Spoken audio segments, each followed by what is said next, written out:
Committee. Chad, if you'll call the roll for us, I would appreciate it. Julie Gwynn. Here. Brad Johnson. Here. Danny Deal. Here. Layla Ward. Here. Todd Smith. Here. Aaron Frazier. Here. Thomas Prophet. Here. Dr. Acuff. Present. Thank you, sir. The next item is to review and approve the agenda. Will allow me, I would like to place an item after public comments. We can call it 4A, which will be an opportunity for Chair of Financial Management to talk a little bit about the audit findings and the plans that we have going forward. With that, unless there are other changes to the agenda, I'll take a motion to approve. Motion to approve.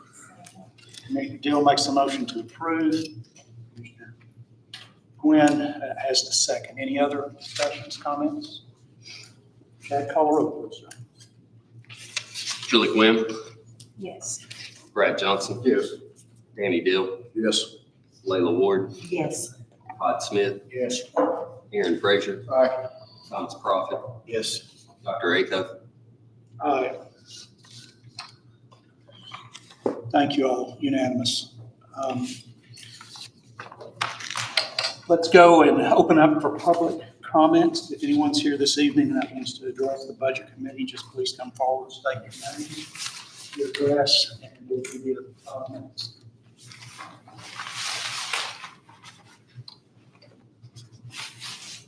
Seeing none, we'll close public comments. Let's move into 4A for Financial Management Committee, audit findings and plans moving forward. I'll call on Chairman Johnson of the Financial Management Committee to get us all up to speed and make the remarks that we'd like to make. Thank you, Mr. Chair. There's been a lot in the public media as to the visit, the comptroller, our presence in the financial management meeting, which he pointed out that we have 10 audit findings, that 4 of them being brand new, which came in this past audit, 6 being of previous findings with no total correction. The 6 being found in the fiscal year of 22. And keep in mind, commissioners, the majority of this floor was not even in office. So that prevents the biggest part of this and pointing and, running information out there to the public's not correct.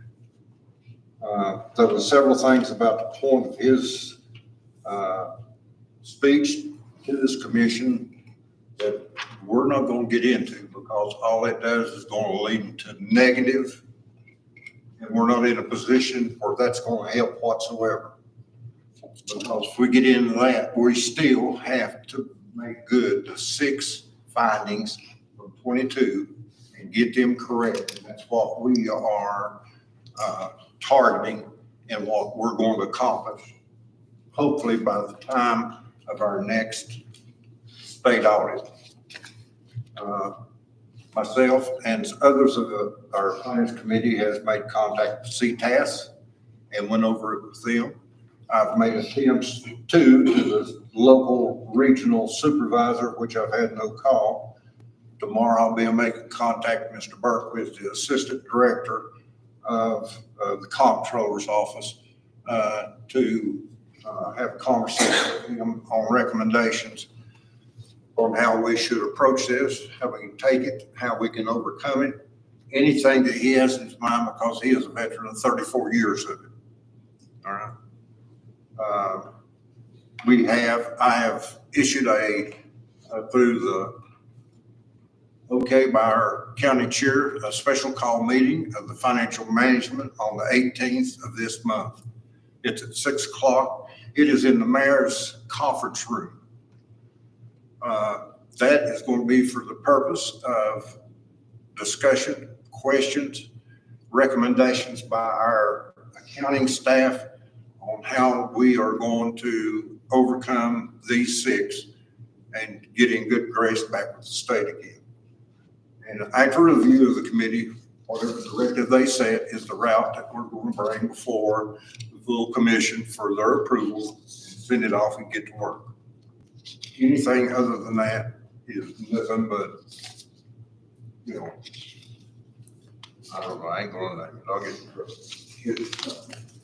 And it's no need, like I say, to rehash because it won't go away. Is there any questions that you all have that's not on the things from management concerning this?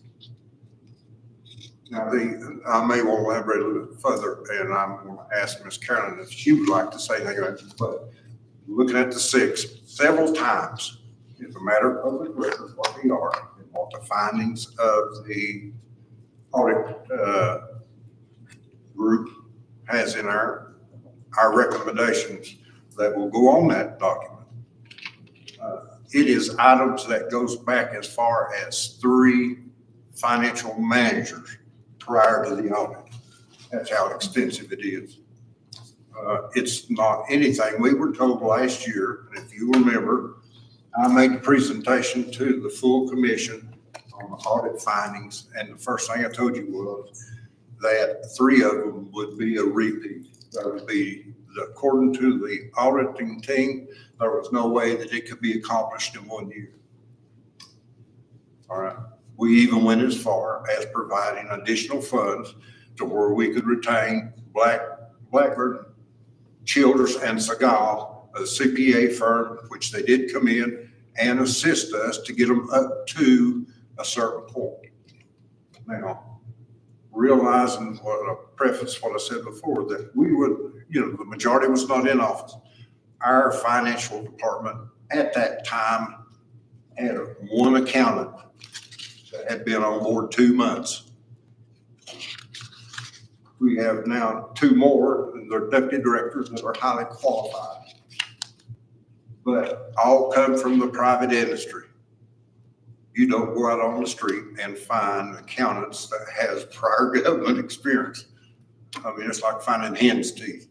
And they have learned, they have asked questions, they have called. Often our calls for questions and explanation has went unnoticed, no return, no suggestion. And we brought that up, of course, that's things of the past, so we're going to get past that. Part of having recommendations, I think maybe one of them may be that we have the opportunity, based on the policy and guidelines that was established by the comptroller's office relating to the procedures, how audits are performed. And in that, in the last paragraph of it, which you can reference, it states that they will, by contacting the assistant director, will arrange for the auditors to come back to our facility with our accounting staff and go through these to where we can get answers to where we can go forth with. The newer items that have been hit on the audit, one of them was escrow. And that has to deal with construction contracts in our government, which we have done. That is where a contractor is awarded a contract through the AIA documents that the architect and the contractor agree that a certain percentage of holdings, like 10% of every draw, an escrow account takes that 10% and places it in it for later when it is released by the architect. That has all been completed as to this day. The other one is, which is large. We do have a policy and procedure on record concerning the capital property inventory. 4 years ago was the last one that was done. And it's very vital because even since we were hit with it, our staff has actually found where vehicles that have been insured, we've not had for 2 and 3 years at a time. We have found large pieces of equipment, such as, I'll give an example, a Gradall, a $700,000 piece of equipment that is now 14 years old, has never been insured.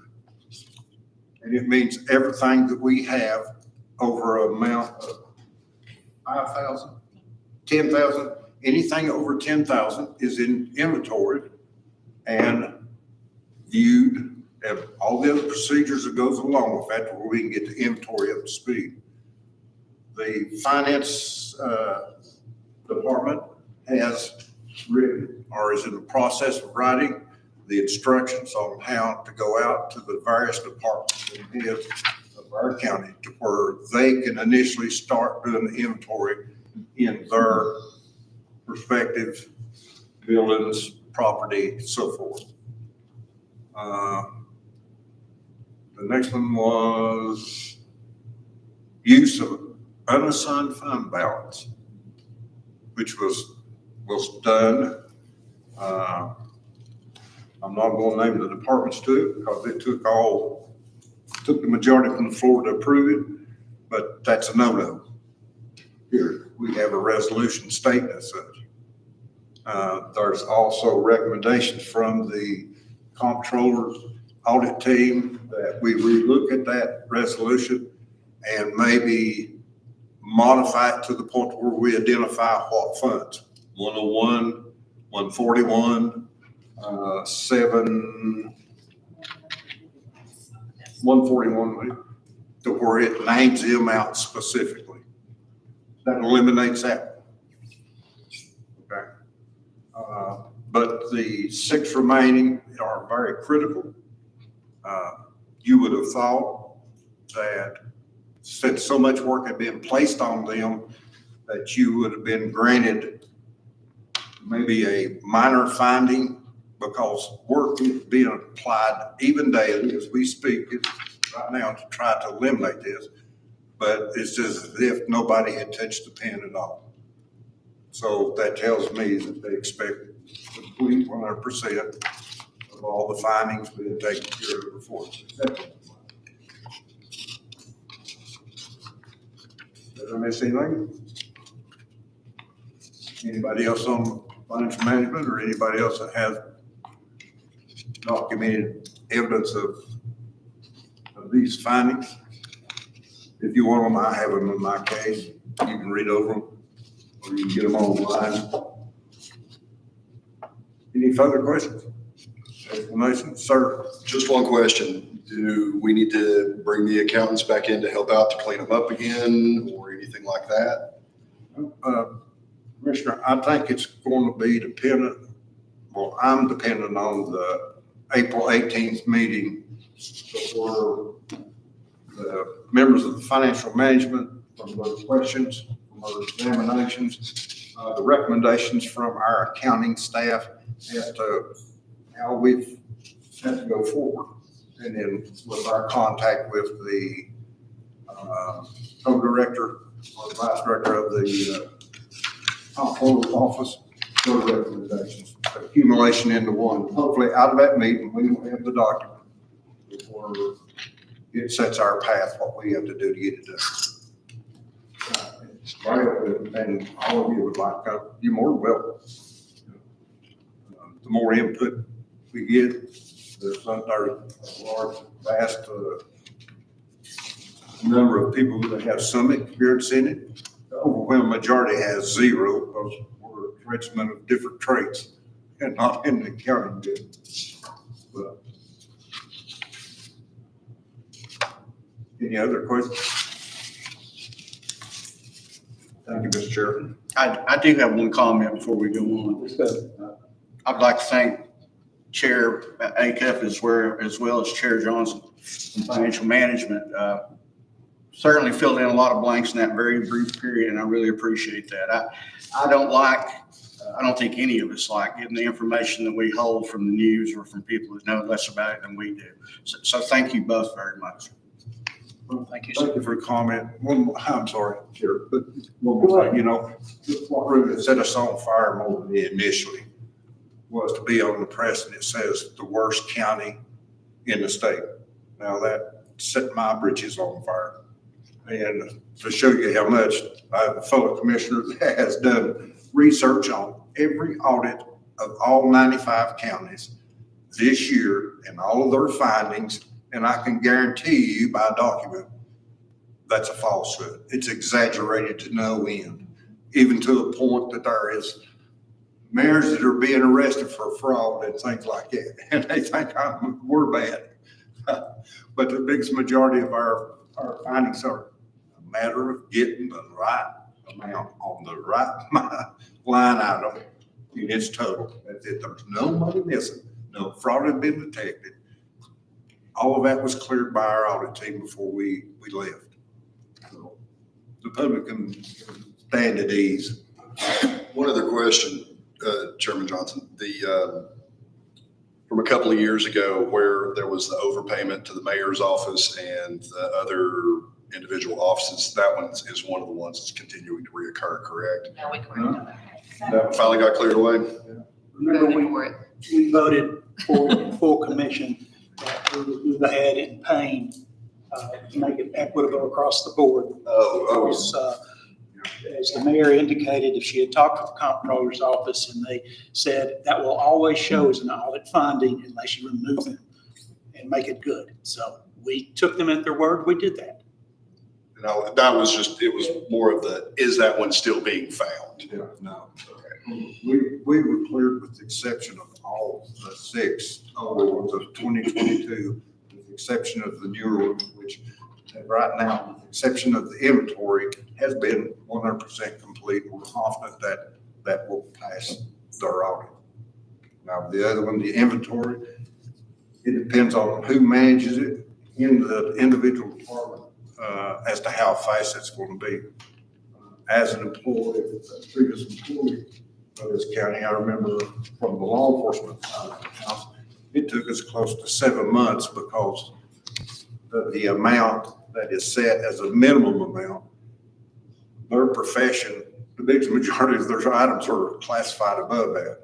And that's a lot of identification. And at that time also, they went in and put a numerical numbered sticker on every device to where future inventories, it would be easily to look at the records and verify.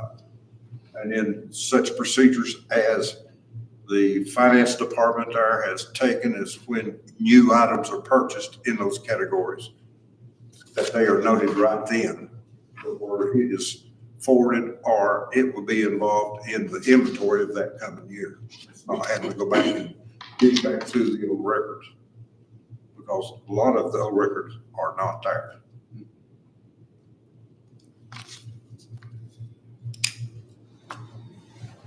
Any others? Thank you all. I do, as Chairman Johnson indicated, encourage you all to come to the meeting on the 18th. I think the more informed we all are as commissioners, the better we are to explain it to our constituents who, as we know, are still a little bit confused over this issue. So I would ask that you all be there, whether you're on financial management or not. So thank you. Moving to 5A and B, we have 2 budget meeting, one budget meeting and one budget hearing minutes in our packet. Budget meeting occurring on March the 11th, 2024 has been distributed. So take a motion to approve. All these edits. Motion to approve. Nadil makes the motion. Is there a second? Second. Mr. Plunkett makes a second. For the March 11, 2024 budget meeting to be approved. No further discussions or edits. Jeff, do you mind calling the roll, please? Julie Gwynn, Yes. Brad Johnson, Yes. Danny Dill, Yes. Layla Ward, Yes. Todd Smith, Yes. Aaron Frazier, Aye. Thomas Prophet, Yes. Dr. Acuff. Aye. Moving to 5B, that's a budget hearing which occurred on March 19th, 2024. The minutes are included in your packet. There are no edits. I'll take a motion to approve. So moved, Mr. Chair. Thank you. Commissioner Johnson makes the motion. Commissioner Smith seconded. So there are no corrections. Chad, you want to go one more time to the roll call? Julie Gwynn, Yes. Brad Johnson, Yes. Danny Dill, Yes. Layla Ward, Yes. Todd Smith, Yes. William Frazier, Abstain. Thomas Prophet, Yes. Dr. Acuff, Aye. All approved. Thank you very much. Moving to 6, which is old business, budget hearings. We'll continue with those tonight, even though this is a regular budget meeting as well. First one on the list is the Health Department. There was some confusion about a date, so we will defer that and we'll find another time to get Ms. Carolyn here when she's ready to come to the courthouse. If not, Director Watson said she'll cover for her and present it next time. 6A, number 2, is the Children's Advocacy Center, so we ask them to come forward.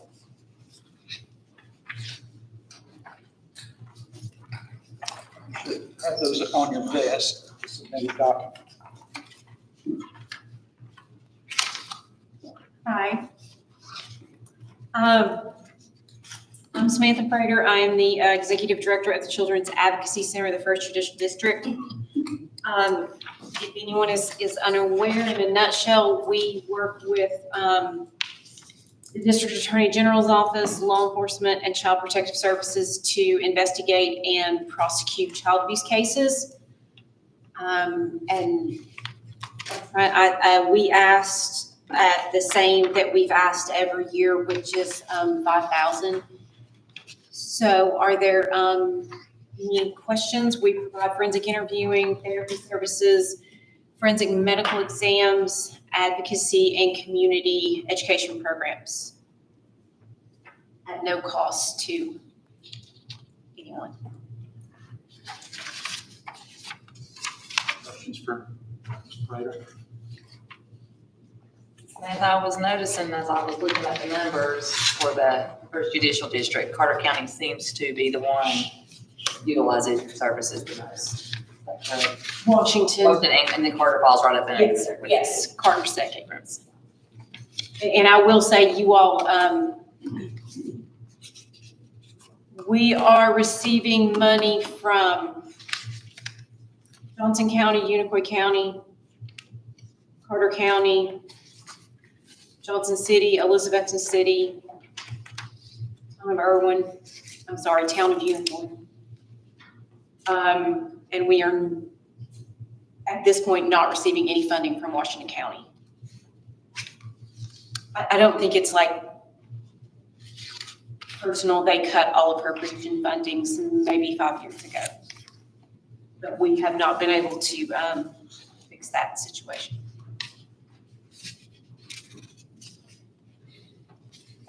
Questions, comments? So out of the 15,000 local government, we're 5,000. That's correct. What would the other 10,000, where would that be coming from? Elizabethton is 5. Town of Unicoi is 1. Unicoi is 1. Irwin is 3. Johnson falls into kind of a different category there, and actually USD 2, because there's 2 funding sources that the CAC receives from Carter County. It's appropriations and what is called the Victims Assistance Fund. It's a fee that goes through the clerk's office. It's $45. For every time that is paid, the clerk's office gets 3 and we get 42. That is how Johnson County supports us. You all do as well, but in Carter County, it is split with the domestic violence shelter. And we also receive that out of Unicoi. It's a different category. Probably to the amount of about $8,000 from each of those counties.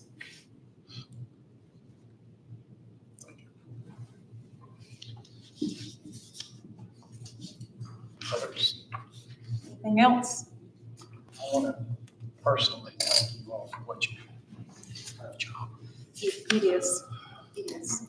I'm sorry it's needed, Sure. Yes. but I appreciate the work that you do, your staff does, and everyone who participates. And I always take any opportunity to brag on my staff because they are absolutely the best. in my mind, like anyone in the state, but for the best.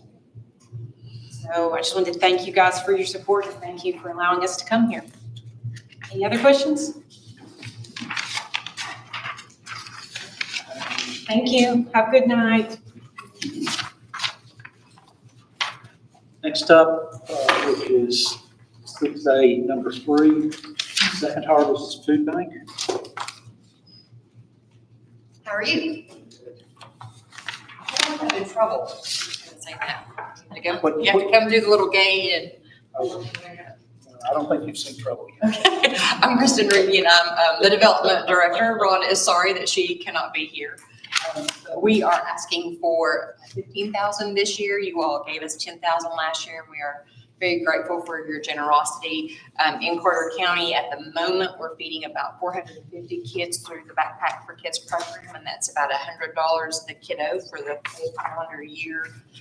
So we're coming in about $45,000 for this current fiscal year, and we're expecting, you all know this, the price of everything is going up. We're going to try to keep that number at $100 per kiddo, and kids come in and out of the school system. You all know that as well, but we're looking at about a $33,000 deficit for next year. So we're feeding total in Carter County about 11,724 folks. I know you all have those numbers in front of you with 15 different partner agencies. Angie Odom, TLC Community Center is one of our tried and true and strong partners for many, many years.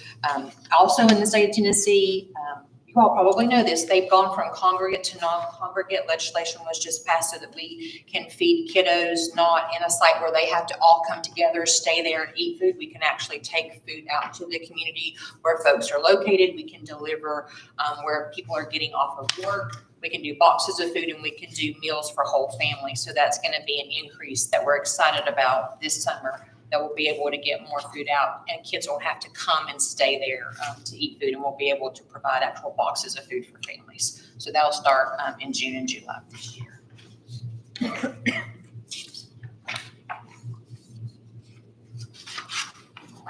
Questions?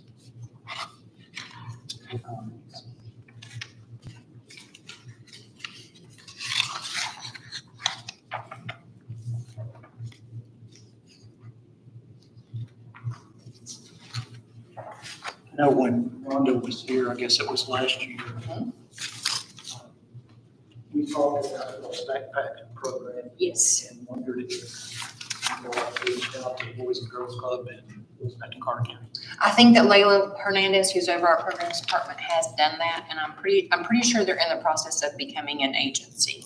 They were on the list because they've got access to kiddos, and we're also we're expanding, and which is not a good thing, but it is a good thing in that we're trying to provide more fresh, nutritious food for families. And so we're building a community kitchen, and that's one of the things we could do for Boys and Girls Club. We're going to do a trial run this summer in Sullivan County, Flats, and Johnson City to do like a Lunchable, but a dinner meal, like a ready meal to go, and we'll deliver those to after school programs. And then when the summer starts, we'll deliver them when parents are picking kids up, and then we can do a meal to go for the whole family when they're there at the center and can capture those folks.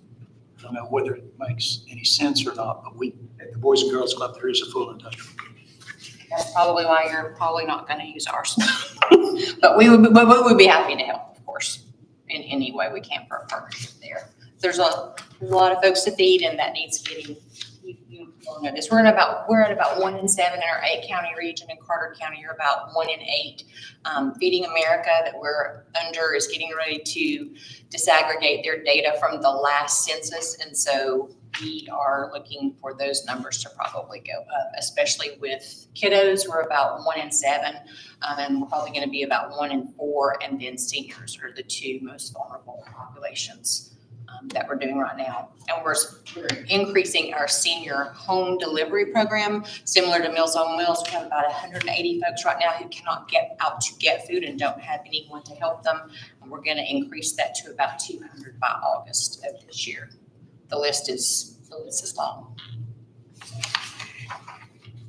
But again, I'll bring on our staff. They're amazing. They have a heart for this. They do a great job. Turn over 1 million pounds of food at the food bank every month, so it's pretty impressive. when you think about the manpower it takes to do that. We have a great program staff who has a heart for the community. So they work hard and I'm proud of them. If y'all haven't been to this facility, I encourage you to go. Went several years ago. Grand tour. I will give you the grand tour. It's in the old Sam's Club, so we even have the blue buggies and no one will teach me how to drive the lifty thing. That's my only complaint so far with the job is Mr. Michael is like, no, you can't do that. Not approved, but I'm working my way towards that. It's my goal. Comments or questions?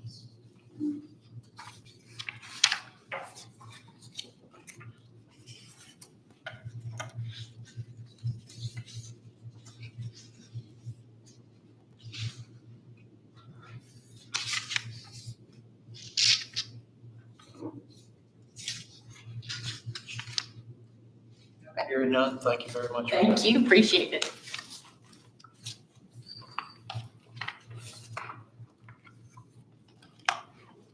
Still under old business, we are A4, which is Upper East Tennessee Human Development Agency, and Executive Director Jason Cody is with us tonight. You're first. Pardon? First Tennessee. Oh, First Tennessee, yeah.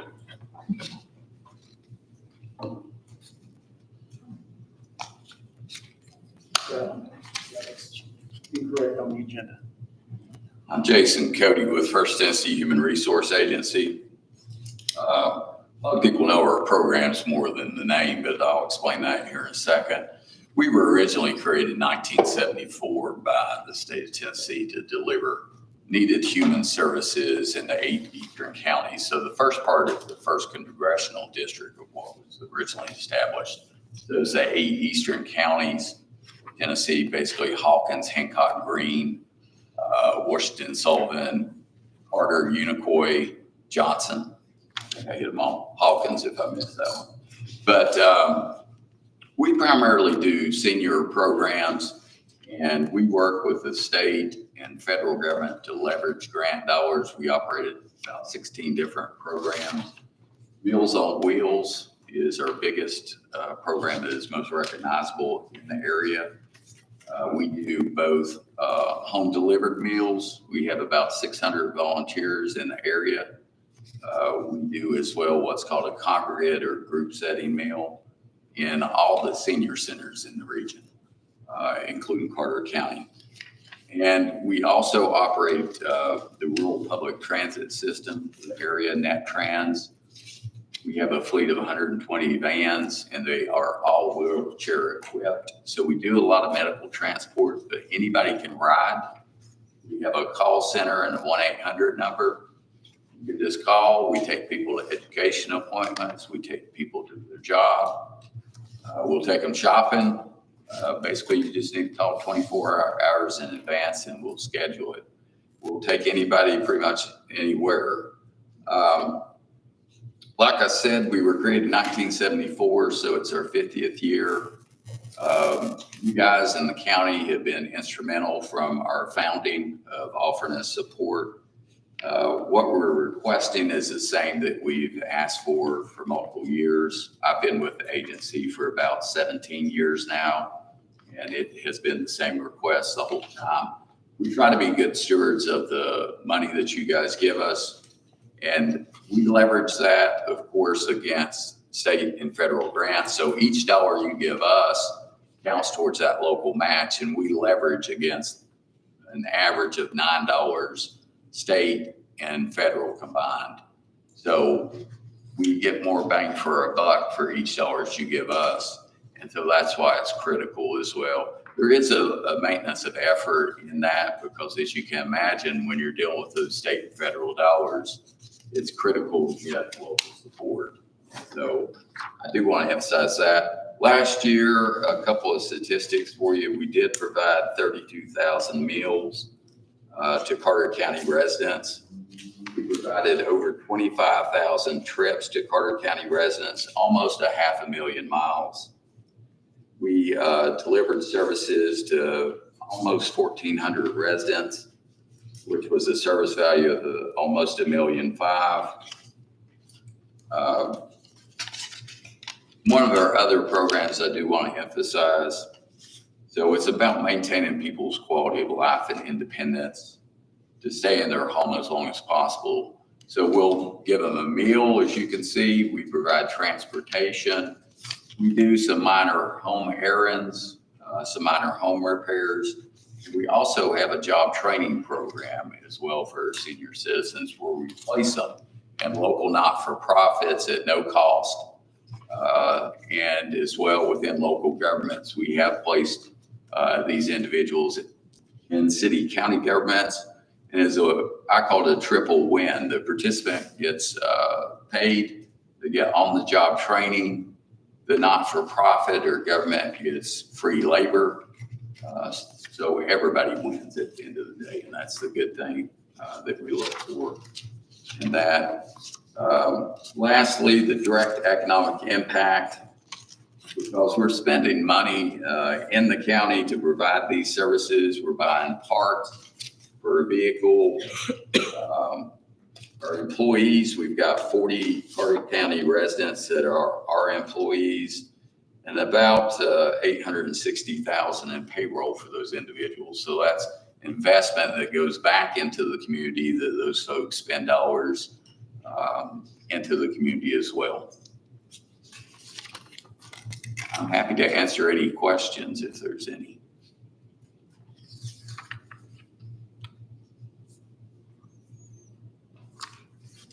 Mr. Chair, if I may. Yes, sir. Director Cody, Sure. of course, I know you deliver meals. I think the majority of the county that sees your vehicles knows it's a transportation piece. It's listed here. Where do you cook the food at? I don't know where the kitchen is. Okay, the kitchen is centrally located in Johnson City. It's in Johnson City. Okay. It's a commercial kitchen in Johnson City, and then we send it out logistically from there. I didn't think it was something down here. No, it's not. That's where everybody looks at and sees. I don't know where they get it. Years ago, we used to have the kitchen in Elizabeth, and it was kind of behind the ABNT, the Northeast State, back in there along the river, believe it or not. But that building was never really set up for commercial kitchen originally. It was set up for like a truck garage. So we kept having issues of how it was being utilized and whatnot. The commercial kitchen, Mr. Johnson's in Johnson City. Okay, well, I appreciate your all support. If you have any questions, you've got my contact information. I'm very willing to help out in any way possible. If you know a senior in your area that needs some of our services, please don't hesitate to give me a call and we'll see what we can do. Thank you. Thank you. I apologize for Oh, calling. that's fine. That's fine. Papers You out. got a big list there. Okay, let's drop back up to 6A number 4, which is Upper East Tennessee Human Development Agency. That's the larger folder in the package. Sorry about that.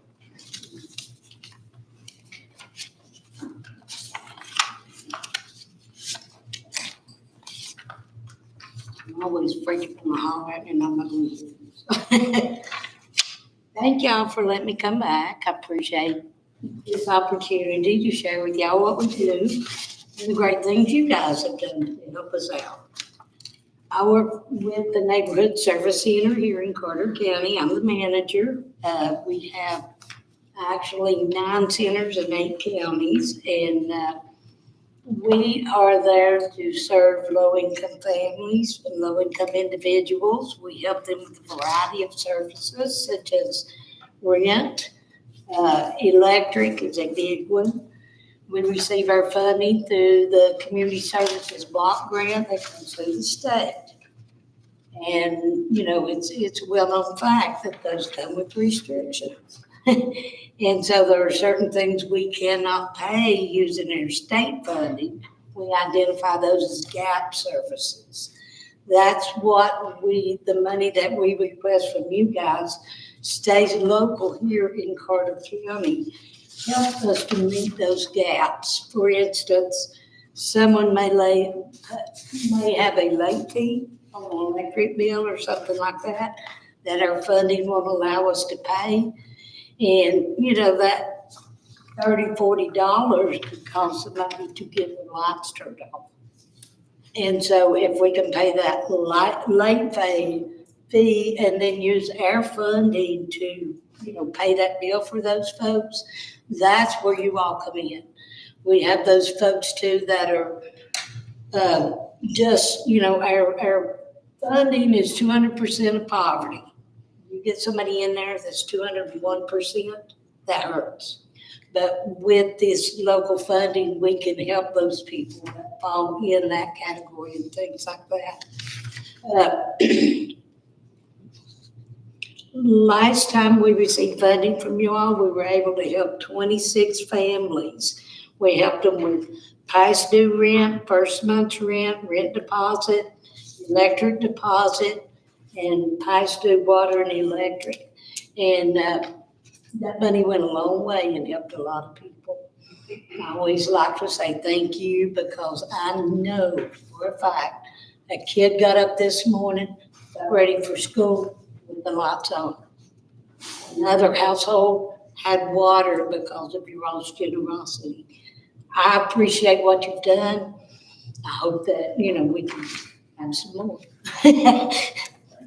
We're asking for 4,000 again.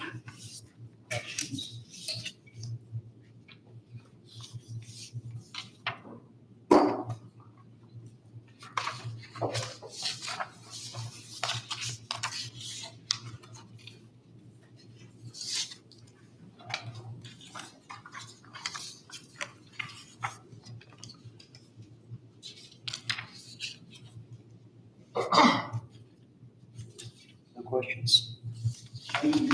Thank you.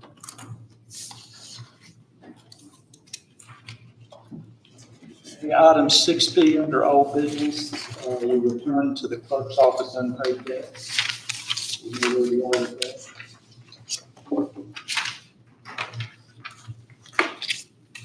That's me. Yeah. Sorry. Unless you change positions. As far as I'm concerned, I mean, it's up to you all whether you want to leave that on your agenda as an action item. I left it with Mary's office in her purview to decide if she wants to bring that. Based on the information they shared with me, it appears they're following the correct procedure to reward the bad checks through Circuit Court Clerk's office to prosecute these and try to collect on them. The ledger that they had was a little bit confusing, but there was a small amount, I think it was $2,000 or less, of more than 10-year-old debt that they could probably clear off their books, but it wasn't an audit finding, and it's up to the office holder. So I would suggest that unless she initiates that action again, that you just remove it from your agenda.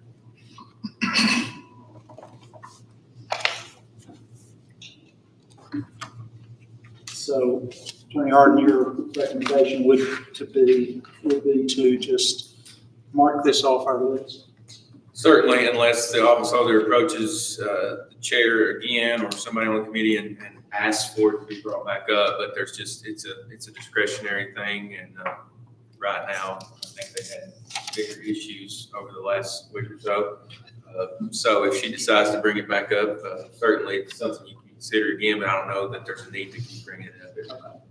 So if there's no objection, we'll remove it from the list for the moment.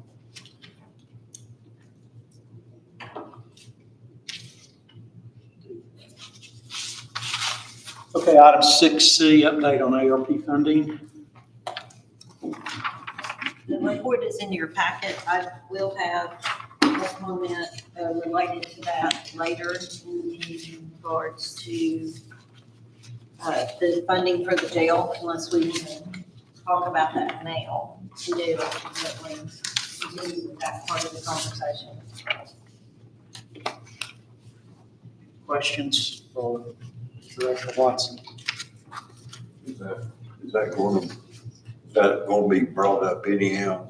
Yeah, it's under new business. The only thing I would comment, I had a call from Peters over the weekend. I think their bids have come in. And the problem with what they I have to spend is that they're $41,000 short of it.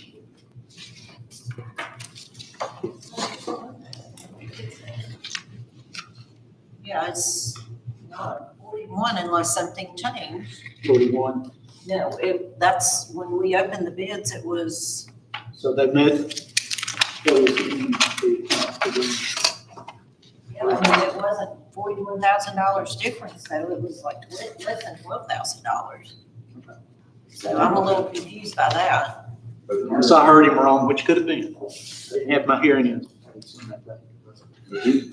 There were engineering payments that they weren't sure whether or not we had already made the payments on, but we had made the payment, so that dropped it down to the remaining Oh, that's what 12,000. the difference is. Yeah. Okay. So didn't we increase the budget amount prior to bid in financial management of the ARC, and now they want 41? No, well, Who's 12. watching? 12. It's gonna be 12. I mean, who's watching the project? Is this, where's that come from? Did the AE's estimate, do you know if the AE's estimate increased? So part of this is prior to my time, so this is my understanding. Should we give you? Well, shoot me, I mean, just take me out the monument and be, I guess at this point, no. But a purchase order was put in prior years. And there was also an estimate made for TDEC. The TDEC estimate was extremely low in comparison to what it actually was. So both of those occurred, well, I guess TDEC may have been here, I don't know. Anyway, that we weren't involved with it at that point in time. So TDEC funding only came in at $127,000. This project is way extensive beyond that. So the county already had a purchase order in there. So the amount that the county had already funded, plus the extra, plus the TDEC, should have covered the full amount, and it will, with the exception of the $12,000. We had already paid 2 invoices for engineering fees in the amount of about $33,000. And we did go back and research that today just to confirm, not based on my memory of it, but it was with 2 different firms because the firm had, I guess, gotten bought out or changed names or something. So we did confirm all of that. But when we sat down and did the bids, there was a difference in the amount the bids came in and the amount of funding that we had available. So has Mr. Peters been down here to talk with you all about the differences? Yeah, I mean, he was here the day that the bids were open. Well, I knew that, but maybe I confused Have that. they been, did the AE or the engineering firm verify versus the engineering estimate? See what in that estimate was missed? It was a different firm at that point that got bought I know out, so. they're in between, but they should be asked to qualify the estimate versus what the bid is, since it's over. Well, when I met with Christina and Kent Ray, when we were having our TDEC meeting, that was a part of the conversation. And they just missed the mark on it, is basically what I'm understanding. Did they supply us a bond? Did they supply Did what? they provide us a bond? A bond? What do you mean? The E-bond was their contract. First Tennessee, because more or less negligence or things like that from AE firms. In the practices that I've been involved with, they've always had to pay out of their bond. That part I don't know, Okay. because I wasn't involved in that part of it, but I can certainly find out. Yeah, I don't know if Buford thought that we were to come up with the 12,000, or if the First Tennessee Development District would throw in the 12,000. So wherever we are in that, I guess we need to get that cleared up because they're ready to go. They're probably one of the few utility systems that Thought they were gonna- has engineering done. And maybe I misunderstood, because I wasn't in the entire meeting, because I was in with the IT auditors during part of that process. But I thought they were gonna look to see if they could. Yeah, the engineering firm was gonna confirm all the remaining fees for them, and then they were gonna discuss how to come up, whether they were gonna come here or there. And But you know, general, Mr. Chair, with the TDEC money going to our utilities, and we have, of course, we're not responsible for water systems. That's a state, federal system and all. But when it's more than what the amount of money that is allotted to them through that it's supposed to be the liability of the customers, divided how many customers it is to make up the difference, unless they can modify the design to get it down to a contract amount. But if you remember years ago, that's what happened on, was it South Side? South Side, then we went over to the Rittertown community across the hill and everything, that the water utility was $70 a month on the base rate. And that's how they got caught with that. Well, if we could just get it straight for them, I'll call Buford back and let him know. Yeah, I can contact him Okay. and find out, because I kind of took away from that meeting that they were gonna look and see what they could do for that difference, since the county had provided such an extensive amount already. And then the TDEC funds, I believe it was 127,000, was to go toward that project. More could have been applied for that, but the estimate was off. And so that's what they got, and that can't be changed from what I understand. So, I mean, for a project to cost as much as that is going to, and it still be $12,000 short. I mean, 12,000 is not that much in the grand scheme of the entire project.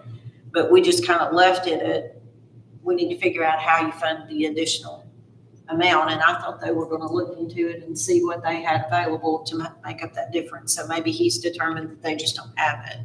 But the TDEC was 420-some thousand. That's what's on the TDEC Well, list. see, that means that they're off 10%, which, you know, from federal standards and all, that's totally unacceptable. Well, the That's why I said, contract where they was, go to the bond for them, was 400. the total is all 400. I don't remember the amount right off the top of my head, do you? Just generality. Yeah. So if we can get to the bottom of that somehow, that would be fine. Yeah, and at least they did have bids this time. I mean, this is the third time that it's gone out to bid, and we've not even gotten any bids. So that was, at least we did have bids this time for the project.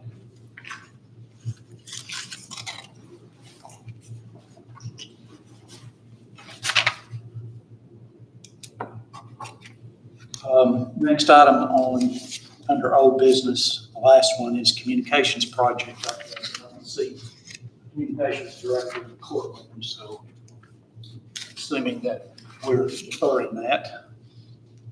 I think it's supposed to be on the agenda for full commission. We were supposed to get a report on the radios for volunteer fire departments. So, So it was two different funds involved in that. that was, Yes.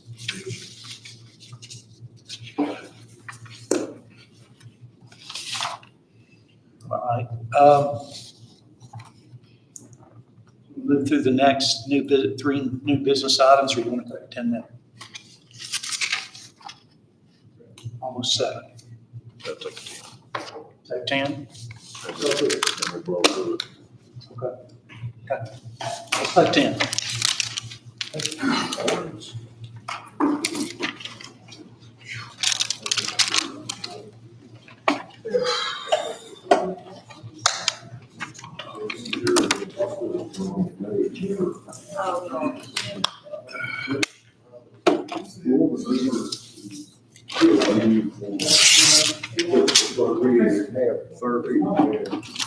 Those little sounds. 15 minutes of 5 this evening.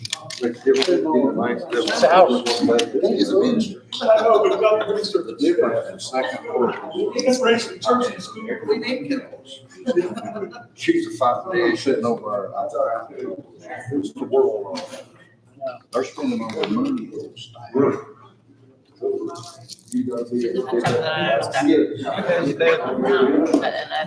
Went to the doctor today, and after spending all day trying to find him a transport there, and almost getting the verge of getting one, he said, I don't need one. He said, they want me in a wheelchair. I said, well, you didn't want to go there. That's what the doctor said I needed to be. Last night, all day trying to find him. I swear. I don't think it's your dog, I think it's. It's like I'm watching me. I was you about. In a walker that has a seat in it, he had everything in the house. He's going, Come on, come in here, let's. said, I got tickled, I couldn't roll. I've been, you know, and I wore sandals.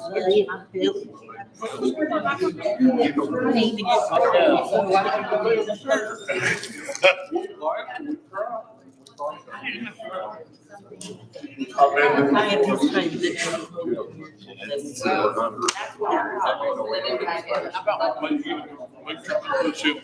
Just kind of let it come out. I don't remember. It's fine, that's all. I'm ready. So is he staying with you that way?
Something for social media.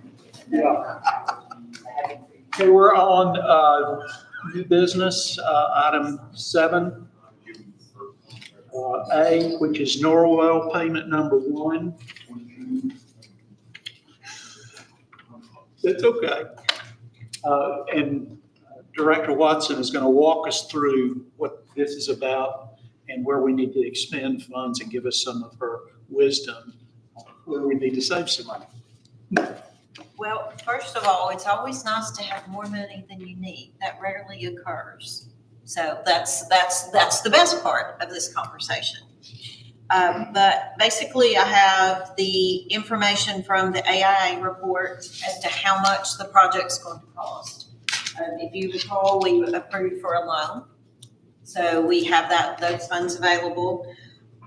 As we've gone back through and looked at the contract itself and looked at the funds available, we have more money allocated to this project than what we are now going to need. We have our first billing at $1.8 million, which sounds like a lot, but when you're working on this kind of sorry, I couldn't help but giggle. But we do need to make that payment. But as we get ready to make this payment, I wanted to discuss with you the funding sources and kind of what I'm thinking in terms of how we need to make the payment and from what funding sources we need to use first, since there are multiple. We have 2 grants. The actual HVAC grant that we started with, that started this whole project, that is a little over $271,000 remaining in that. That has to be spent out, like, what, June 1st, June 30th? It's June 30th. June I couldn't 30th. remember June 1st or June 30th. So obviously that, we hit that one first. Another grant opportunity that we had was LATCF. Some people will not remember that. Some of you, it predates probably you being on the commission, but that needs to be spent out as well. So that's our first 2. How much was the LACTF? It is $341,750. So those will be our first 2 funding sources for this project. What we have left, we have a resolution that was done for the excess board bills. That was before Mike's time. I think, Aaron, I think you actually are the one that did that recommendation. We have $198,697 left in that. That could potentially be reallocated if you chose to do so. Once we hear all the other options. We have $126,000 in ARP funds that was allocated to this project. That's been well over a year ago that occurred. And then we have $2.5 million in a loan that we've already received the proceeds for, we just have not spent. My recommendation at this point is that we use the 2 grant funds, because those we need to spend, and we need to spend those quickly so we don't have any issues with loss of funds on those. And we pick the remainder for the loan. That gives us a little bit of time to further discuss, think about what we do with the excess board bill and the ARP funds.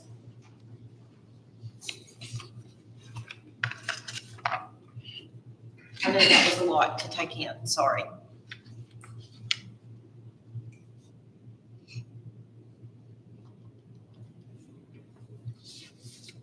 Thoughts, questions? We do need to make this payment fairly quickly. Yeah, I got it. That payment came in. So we need a motion to. It's 8 days old. So we need to make a decision fairly quickly on what we're gonna do. That's Have what 2 grants for what amount? LATCF, that one was $341,750. PCF, 301. $341,750. I just did actually the Okay. annual And the report. second one? Is the HVAC grant was $271,267. 71267. Yes.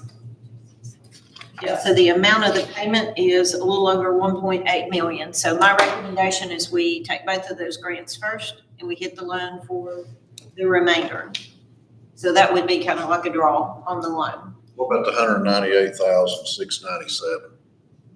Excess board bills. We can go ahead and take that one as well if that's what the committee wishes to do, because that's what that was earmarked by commission 2 years ago. Is that correct, Aaron? Yeah, two. Agreed. It was right before the election, before Mike came in. Yeah, I started to say I hadn't been here long when that occurred, when that one occurred. With those three, that bring it up to 811,447, and then you take $1 million out of the loan. I mean, that's fine. That's why I was kind of bringing it to your all's attention. You see, I think the one that's the easiest is to release the ARP funds back into that fund, because there are several other items that money can be used for, if it's not necessary. I mean, we were just kind of joking. I mean, that's the 12, we can use that for the 12,000 for Peters Hollow if they can't come up with the funds if we need to. We're getting that out of the radios, What? radio savings. Oh, okay. So, Sorry, you know me, I take it serious and literal. Unfortunately, I wish I didn't. But I just wanted to bring it to your attention. I mean, I could have just said this is what we're doing, but I want you to understand that we have extra and that we can make some changes. If we do it this way, we still won't pull the full loan balance, which is absolutely fine. That's less we have to pay back. so no, I'm sorry. I was just saying, I would think that the less we pull from the loan would be the better option instead of dicing the ARP. Go ahead and use the amount all three amounts that have been allocated for it, not pull from the loan the least amount of possible, because that's less we have to pay back, and that's less the interest we have to pay back.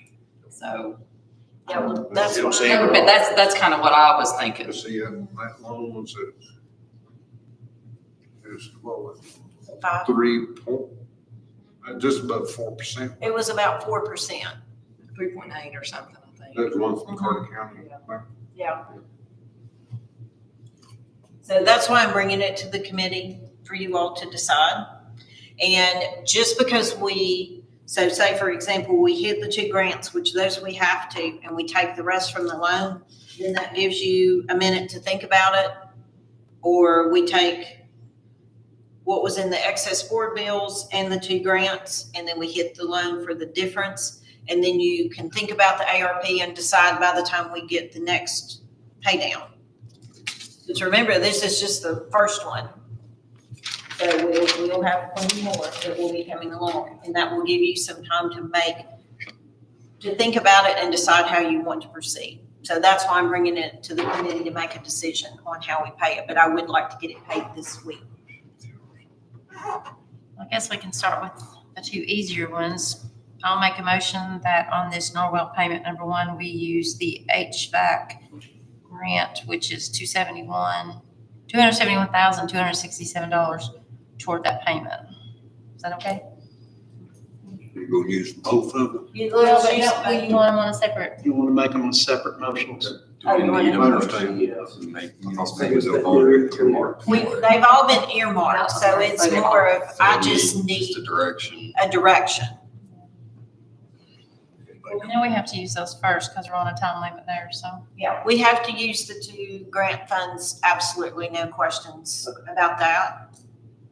And I just did that one alone, simply, I figured we would want 2 motions, so I will let my motion stand unless you think I need to change it in any way. So the motion is to take $271,267 from the HVAC portion of the funding. Second. And there's a second by Commissioner Frazier.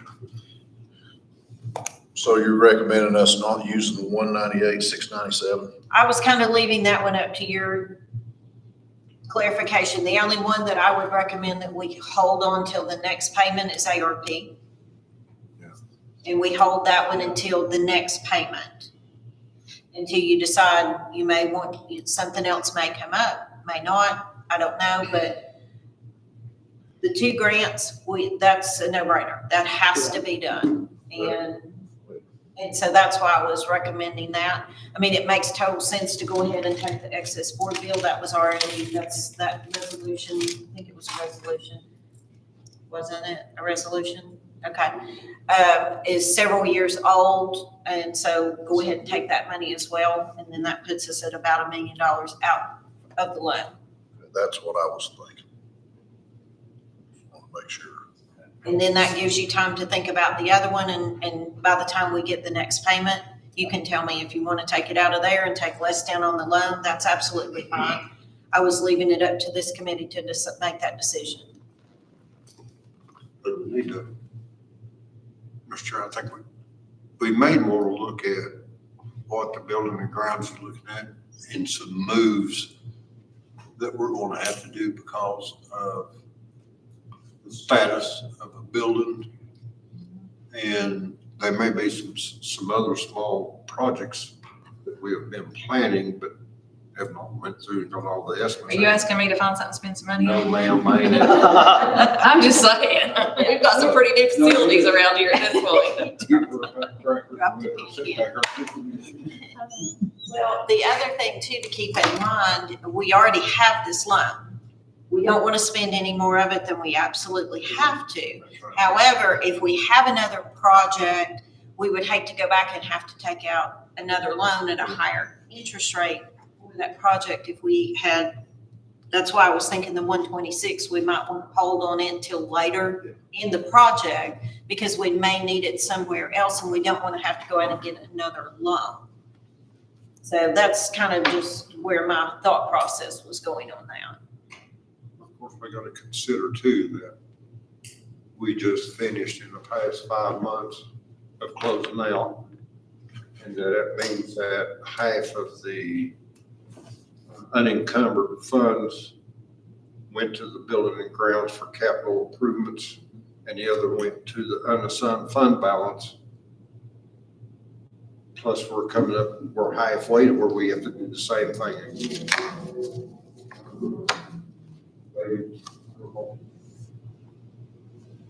I haven't heard a recent report out on the building and grounds of what they're looking at or if they have anything at all, but I know that we're having to deal with the whole building records. There's going to have to be some projects.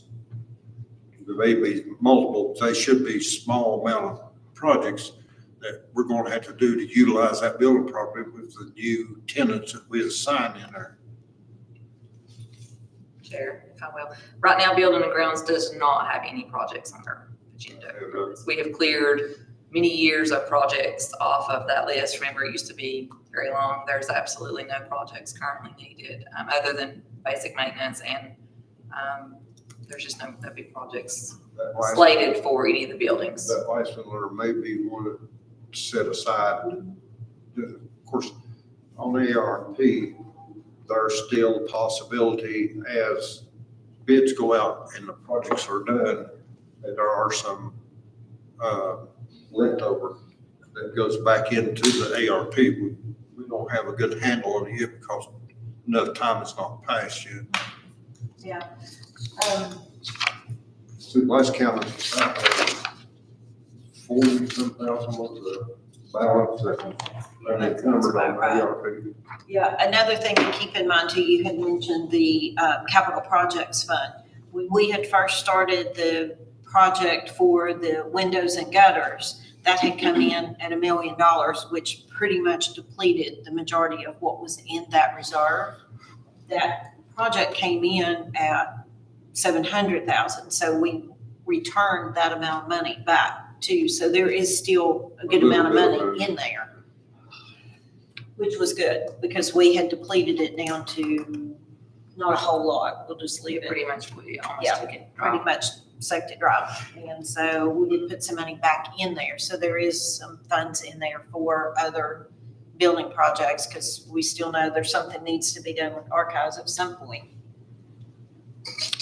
Okay, there's a motion on the floor, second, $271,267 coming out of the HVAC. Any other further discussion? Everybody knows what we're voting on. Okay, Chad, if you would, please. Julie Quinn, Yes. Brad Johnson, Yes. Danny Deal, Yes. Layla Ward, Yes. Todd Smith, Yes. Aaron Frazier, Aye. Thomas Prophet, Yes. Dr. Acuff. Aye.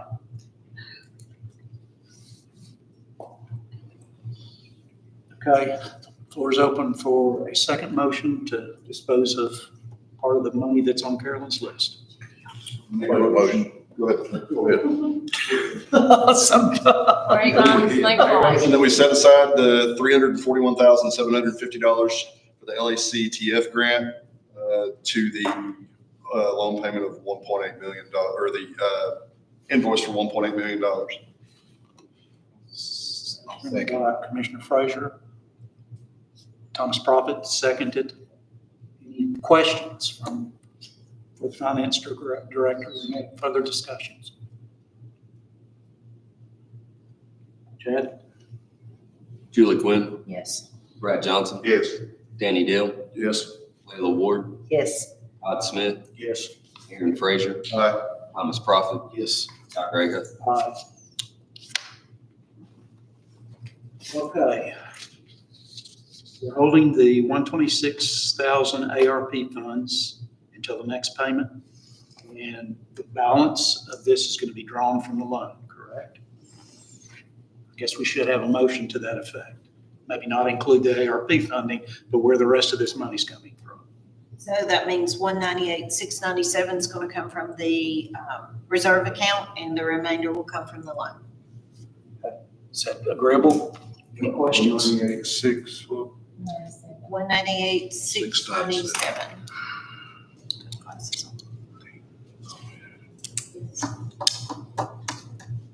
Sorry. Questions? None? I need a motion, please. So moved. Second, Deal makes the motion, Commissioner Smith seconds. Further discussion or questions? Chad, please. Julie Quinn, Yes. Brad Johnson, Yes. Danny Deal, Yes. Layla Ward, Yes. Todd Smith, Yes. Aaron Frazier, Aye. Thomas Prophet. Yes. Dr. Acuff. Aye.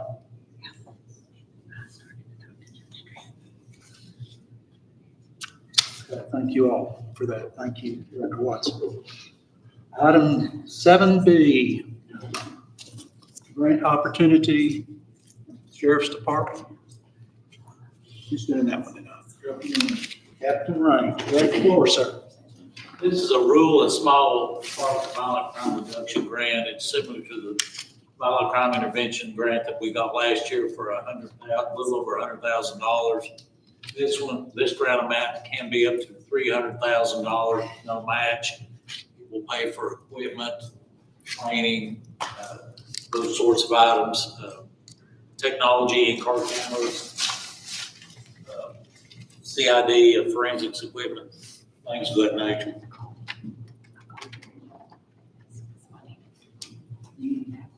Questions for Captain? And that's a no match, right? No match. No match, yeah. Have you already applied? Have you applied? We're in the process now. First part of the application has to be in by May 1st.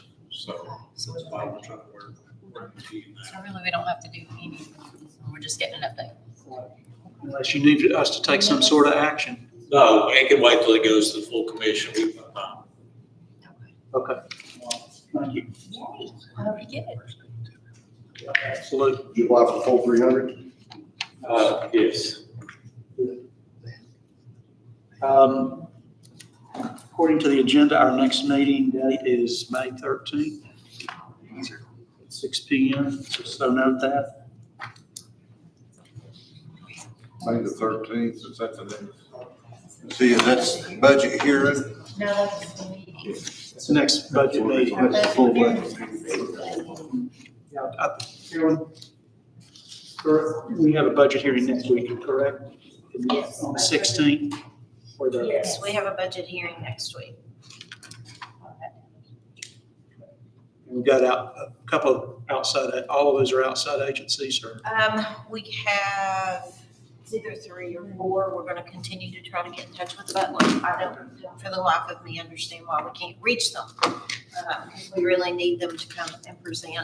I should have some additional department budgets by that point. We're still missing a few, and there's a couple that I have that I just haven't gotten to yet for multiple reasons, to do a final review. We've gone through and done our initial review, and then Caroline, we've got to reschedule with her because we had a little issue on the wrong calendar date on that one. So we will have several department budgets to do at that meeting as well. I was hoping to maybe not use all of the dates, but I have a feeling since I have several department budgets that are still lingering that I'm looking for or looking to get final numbers on, that we may end up having some shorter meetings just to get them all.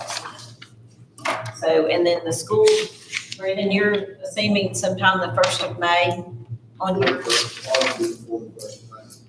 the 1st of May. Before the 1st of May, we're working this week, we should be in pretty good shape, I think, by the week, maybe first of next week. Because I was kind of leaving the last date in that thing, I think it's like the 28th or the 29th for you all, for that reason. And That'll get us one more estimate. so that was kind of my assumption that we would hold that one pretty well. There's your calendar dates. Okay. Yeah, so actually, April 30th. April 30th? Yeah. Okay.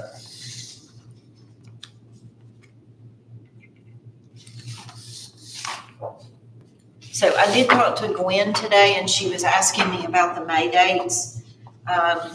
So I told her that I would get back to her on that, since I do have a few department budgets that I'm not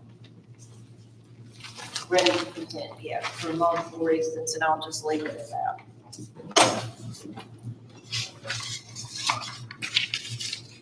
Guess we're ready to move into,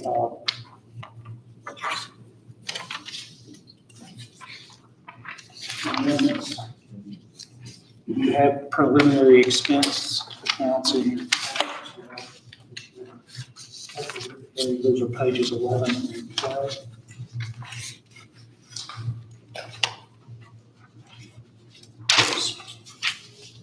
Okay. I'm a little confused here, so I'm sure somebody at that table can correct me. What is this letter from Princeton Copy?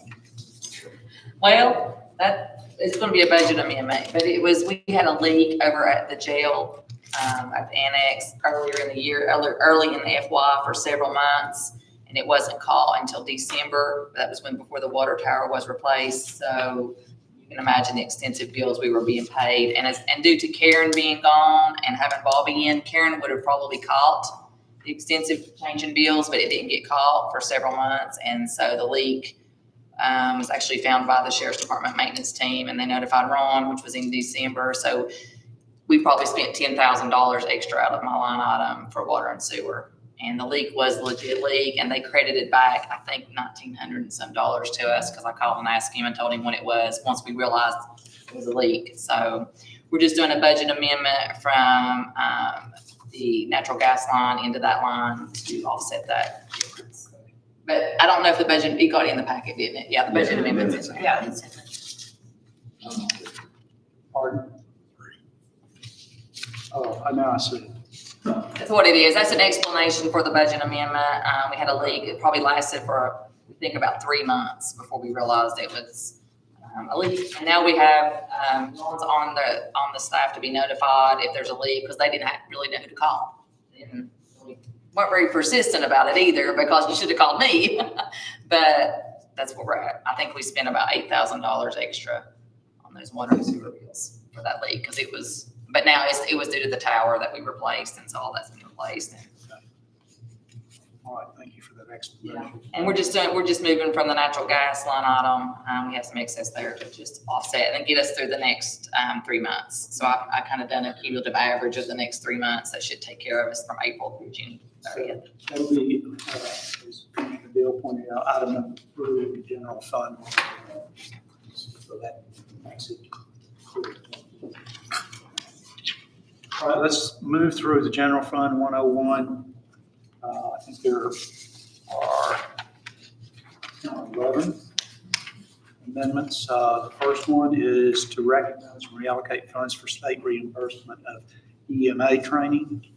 Second one is to recognize and allocate remaining grant funds for the election commission building addition to house the new voting machines. Item or amendment 3 is to reallocate funds within building and grounds current budget to cover additional costs due to a water leak at the jail, hence Mr. Cobb's letter. Item or amendment 4 is to recognize and reallocate insurance funds to cover repairs to car number 137 that was involved in an accident. 5, to reallocate funds within the sheriff's current budget to cover needed parts for vehicle repairs. Number 6, to reallocate funds within the sheriff's current budget to replace a portion of outdated ballistic vests. 7, to reallocate funds within the sheriff's current budget to cover travel expenses for training. Item 8, to reallocate funds within the planning and zoning's current budget to cover additional data processing supplies. Item 9 is to reallocate funds within planning and zoning's current budget to cover damage to a vehicle. Item number 10, to reallocate funds from the animal shelter's donation reserve to cover the cost of animal drugs, medical, food, and supplies. And the last item is number 11, to reallocate funds within the general session's current budget to cover additional data processing needs. Total comes to $46,517.29, $4,000 of that coming from reserve funds. Questions? Motion to approve. Commissioner Frazier makes the motion to approve General Fund 101. Second. Second by Commissioner Dew. Questions, comments? Good. Terry, may I ask a question? Pardon? May I ask a question? Absolutely. Can anybody tell more about the repair to the planning and zoning vehicle? That's like $6,500 worth of damage.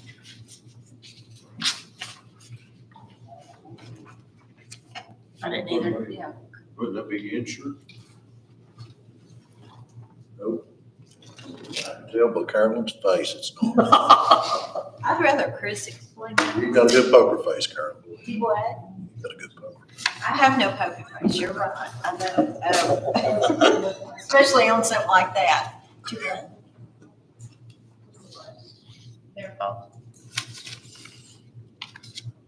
She can't answer that. It'd be a traffic accident. No, it's not. That's- Well, it wasn't handled properly by the ones who were supposed to be handling it, not our department, another department. And so I just going to tell the story instead of us telling the story because I just think that's more appropriate.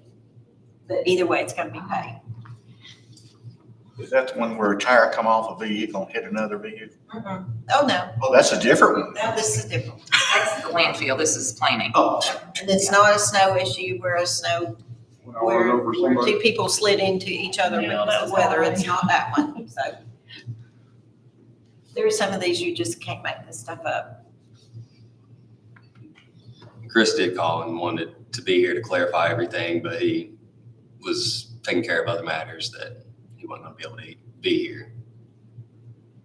So what is the committee's wish on that item? I'm assuming the repairs have already been done. Oh, yeah.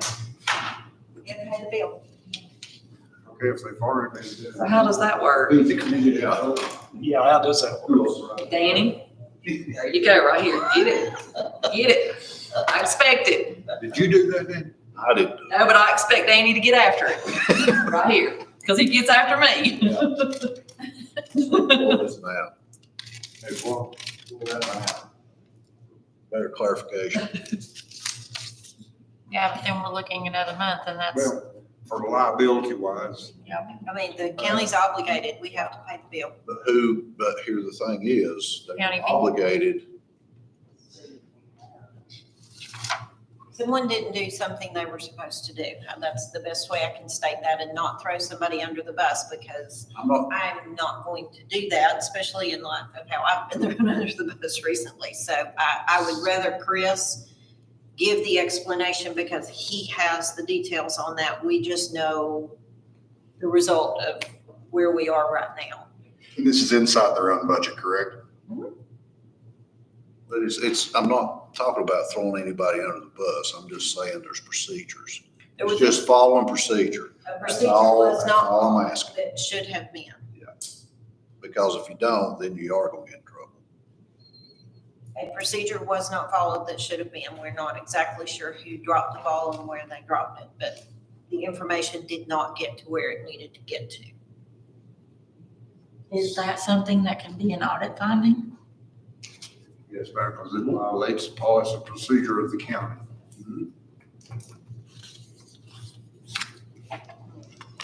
I have to go back and reread the policy. And to it's good to see. emphasize that. It's been going on for, I know, of 3 other accounts this year. That office, I'm going to say elected official that used unauthorized authority that cost. And nothing's been said, and I'd say it'll surface sooner or later, because they'll tell on themselves. Was it done as an emergency PO? If an office holder's vehicle has an accident, we have no way of knowing that unless we are provided with the information, being the accident report and the request to file insurance. So if we're not giving that information, we have no way of knowing that. Well, at one time in this county, several times, and the sheriff may can add to it or disagree with me, but every accident that took place in this county with motor vehicles or accidents of employees, the same one where the EMA hat was also designated the TIOS representative to where the accident reports and everything went to them first. And then that would then land up on the desk of the county attorney for review on kind of the liability part of it. I just have a question. If it was an accident, why is anything coming out of his budget? Insurance should have covered Was it, an accident? regardless of Was it a whether mechanical error? something, either way, insurance should have covered anything on a county vehicle if it was. We have to hold all the office holders and directors to the same accountability.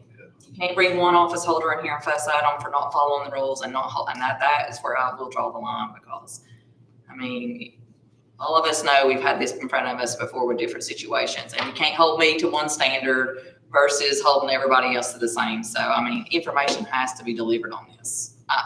That's just imperative. So it sounds like to me you want to pull that $6,500 back from item number 9 and remove it from the grand total. Somebody can, if you feel that way, somebody needs to make that motion. I'll make that motion. Well, we still have to pay it. It still has to be paid out of this line item, or out of this particular budget. How soon does it happen? When does it have to be paid? Because I just found out about it Well, the invoice in is the over last 30 days. week. Are we paying a mechanic or are we paying a body shop? Shop, correct? It might have been a combination of the two. I don't know. I haven't seen the actual invoice. And that's the thing. I'm not trying to be evasive, but I don't have all the details. So I'm not going to guess and I'm not going to elaborate on something that I don't have all the details for. All I have is a bill that I know needs to be paid. Obviously, if there's going to be 30 days, and Mr. Schiedler could not be here tonight to explain what has transpired for that $6,500. Let's drop it. I would go with the motions on the floor. Let's drop it from the list. Let's get an explanation from him to be disposed of at next week's commissioner meeting. And we can add it back.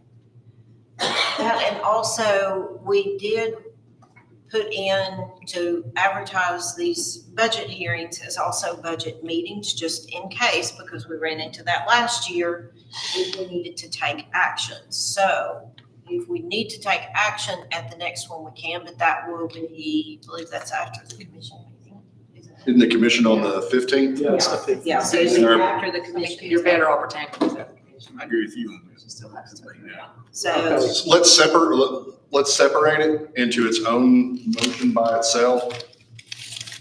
That way it can be addressed, and because whoever's doing the work is a citizen probably in the county, and shorting them $6,500, I don't think. That's what I was gonna ask you too, is how long ago was this done? How long has the receipt been turned? I mean, that's what I wanna know, is how long is it? We just From the got, point in time when it was fixed until right now today, how long's it been? we just were made aware of it last week. Is that correct? I'm sorry, my days are running together with everything else that's been going on. I believe it was last week we were made aware of it. And then went back to look for the proceeds that would have been received to pay it, and those did not exist. Therefore, we had to figure out how to get it paid. So it went to a body shop. I don't remember if it was body shop mechanical or combination. That takes a little while. I thought Chris was gonna be here to explain it, so I didn't have all the details because I wasn't intending on explaining it. Yeah, most of the body shops around here are running about 2 months to 4 months behind. And then like Larry and Terry's is the shortest one. Was it Larry and Terry's that was doing the work? Or ground staff, well, not ground staff, CDJR, their body shop. Out here, ground staff. I'm trying to think if that's who it was. I honestly don't remember off the top of my head, because again, I expected it to be addressed. I guess what I'm wondering is how long have they waited already to get to this point? What I wanna know, how long have they waited? I don't know Was when there the a date on incident the occurred. I invoice? have no idea. Well, it wouldn't pass, even if we passed it tonight. They won't get paid until after commission meeting. So let's just drop this one off the list. I agree with Commissioner Frazier. We make it a separate item, and let's reduce this 46,517.29 by 6,500 to get through these items. Yeah, I would rather you get the explanation from them, because they have all the details we do not.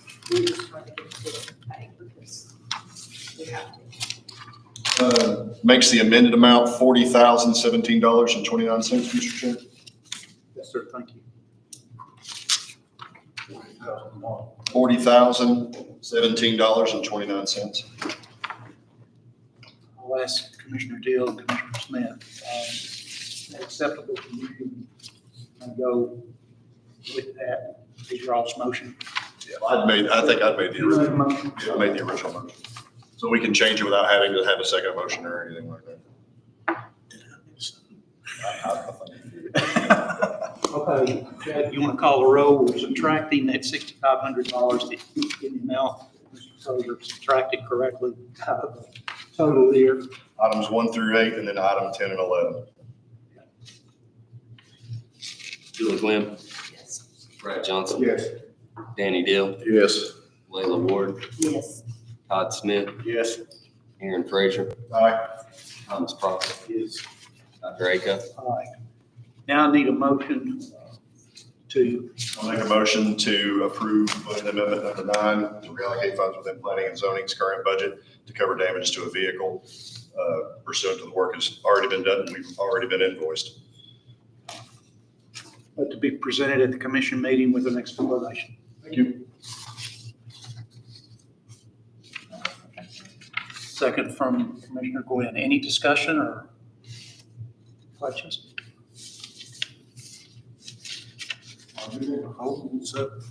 We won't, we'll address it at commission meeting, but it won't be paid out until the 24 of us approve it. So we need an explanation, I agree. Thank you. Yeah, I just. Chairwoman Holden. Yeah, I just texted Chris and told him to call me in the morning that we needed, you all have a lot of questions that I could not answer because I did not have them. All right, on that item alone, Chad? Julie Gwynn. Yes. Brad Johnson. Yes. Danny Deal. No. Layla Ward. Yes. Todd Smith. Yes. Aaron Frazier. Aye. Thomas Prophet. Yes. Dr. Acuff. Aye.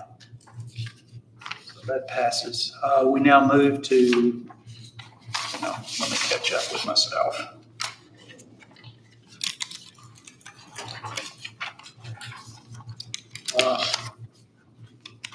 Fund 131, Highway Public Works Fund. I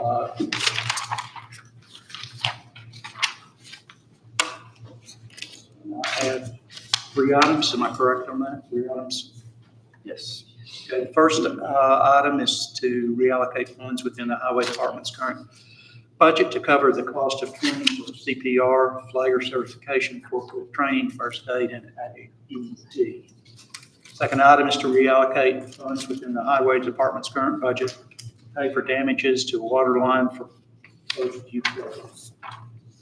Item number 3, to appropriate funds to cover equipment parts for the remainder of the fiscal year. That total for those 3 items comes to $67,700.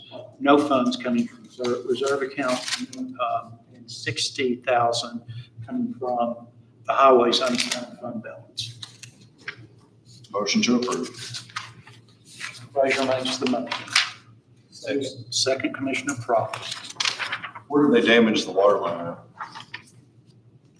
Which utility district it was, they ran over a meter, the community without water for a day. Found out about it. Thanks, Karen. Any other questions? Chad? Julie Quinn, Yes. Brad Johnson, Yes. Danny Deal, Yes. Layla Ward, Yes. Todd Smith, Yes. Aaron Frazier, Aye. Thomas Crawford, Dr. Acuff. Aye. Okay, now we move to item 9C, which is general purpose school fund 141. Budget amendment number 7. I count 6 items on this list. First item is to provide teachers with professional development opportunities and purchase of office equipment and technology. Second item is to recognize and appropriate funds for fiscal year 2023-24 U Trust grant. Item number 3 is to year-end cleanup for benefit line items, ABI and CCOA supplements, fencing needs at UES, money towards a new bus. Item number 4, correct October budget amendment for voluntary pre-K. Do not have a program code in parentheses. Item number 5, to cover state special education preschool Skyward budget to match ELF E-plan budgets. Item number 6, to reappropriate funds within major category for the purchase of needed small tools. That total comes to $130,000, 906.07. Nothing coming from fund balance and nothing from the unassigned fund balance.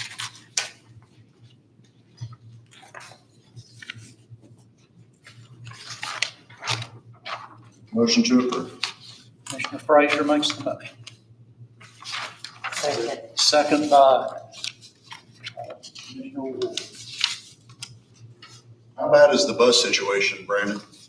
We've actually, put a lot for bid. Couple of used buses and, actually got a pretty good result on that. So I think we'll be able to get back on track here next month or so, what's coming in. So it's not as dire as it was a month ago. We get back some things coming, that's gonna help us. Because I know I've been getting the calls from Happy Valley. It's like bus so-and-so is not running, bus so-and-so. Yeah, we've been having to double up and, we've been fortunate, I think, since October, we've not missed a round. We had to double up and sometimes it's not the bus number that kids used to. So that does cause some issues because, second graders used to get on the same bus every day. But, I think it will, pan out here in the next few months.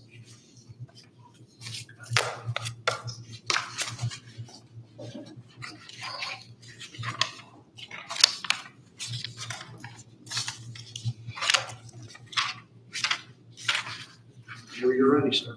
Julie Quinn, Brad Johnson, Yes. Danny Deal, Yes. Layla Ward, Yes. Todd Smith, Yes. Aaron Frazier. Alan Prophet. Yes. Dr. Acuff. All right. So now we move next to item 9D, which is School Federated Projects Fund 142, budget amendment number 7. There are 5 items within this budget amendment. Item number 1 is to recognize and appropriate funds for the turnaround action grant 4.0. Item number 2 is to appropriate funds within the ESSER 3.0 grant to high school guidance counselors. Item number 3 is year-end cleanup for benefit line items for IDEA Part B and to increase line items for bus purchase. Item number 4, year-end cleanups for benefit line items for IDEA preschool. And item number 5 is year-end cleanup for HQIM literacy implementation grant. That total comes to $502,007.30. Nothing from fund balance and nothing from the unassigned fund balance. This is a federal project. I just ask that you make the motion to accept. Motion is made by Commissioner Gwen. Second. Commissioner Prophet, second. Any questions? Jack? Julie Gwynn. Yes. Brad Johnson. Danny Deal. Yes. Layla Ward. Yes. Todd Smith. Yes. Aaron Frazier. Aye. Thomas Prophet. Dr. Acuff. Aye. Last item is Head Start Fund number 145, budget amendment number 4. There are a number of items that I see contained here. Most of them are cleanup budget line items, cleanup budget shortage, cleanup assistance adjusted throughout the year. Only certified sub for our Head Start passed away. And the last item is unable to get subs office staff working in classroom. That comes to a total of $16,960. Nothing coming from reserve funds, nothing coming from unassigned fund balance. Now, this is what comes in at mid-year.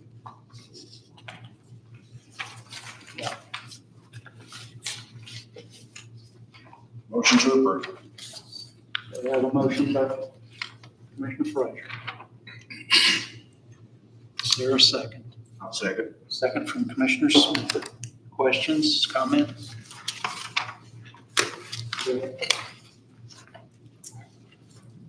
Julie Gwynn. Brad Johnson. Danny Deal. Yes. Layla Ward. Yes. Todd Smith. Yes. Aaron Frazier. Aye. Thomas Prophet. Yes. Dr. Acuff. Aye. Donation listing, item number 10 for the animal shelter. Item A is a monetary donation listing, $1,708. Motion to approve. Frazier makes the motion to approve. Is there a second? Second by Commissioner Crawford. Questions, comments? Yes, sir. Julie Gwynn. Yes. Brad Johnson. Yes. Danny Deal. Yes. Layla Ward. Yes. Todd Smith. Yes. Aaron Frazier. Aye. Thomas Prophet. Yes. Dr. Acuff. Aye. Last item is also animal shelter item, non-monetary donation listed in the amount of $980 in Walmart. Glenn makes the motion. Is there a second? Second. Second from Commissioner Frazier. Dad, when you're ready. Julie Gwynn. Brad Johnson. Yes. Danny Deal. Yes. Layla Ward. Yes. Todd Smith. Yes. Aaron Frazier. Aye. Thomas Prophet. Yes. Dr. Acuff. Aye. We're into the commissioner comments portion. There are any comments by any commissioner?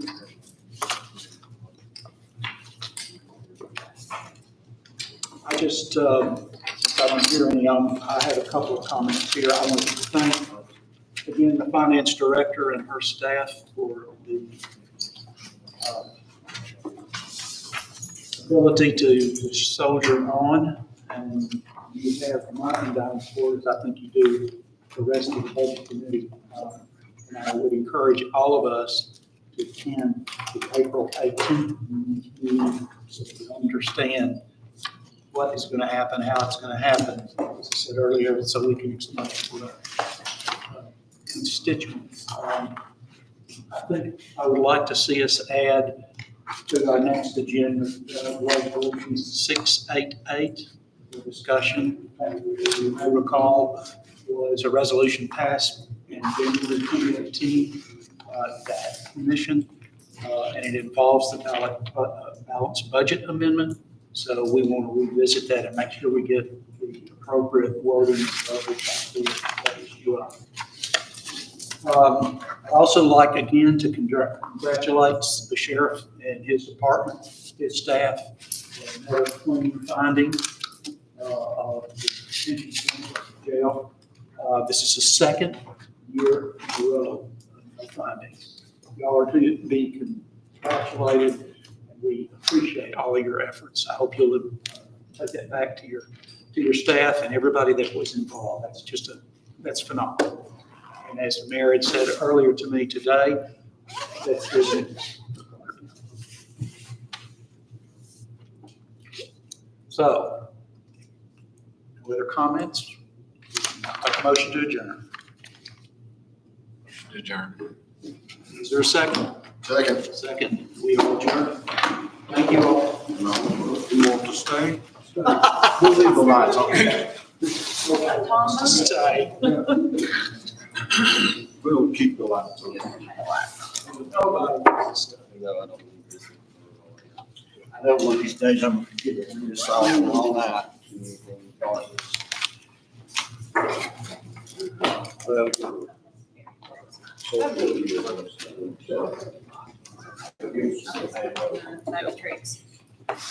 Thank you, Andrew, for doing that.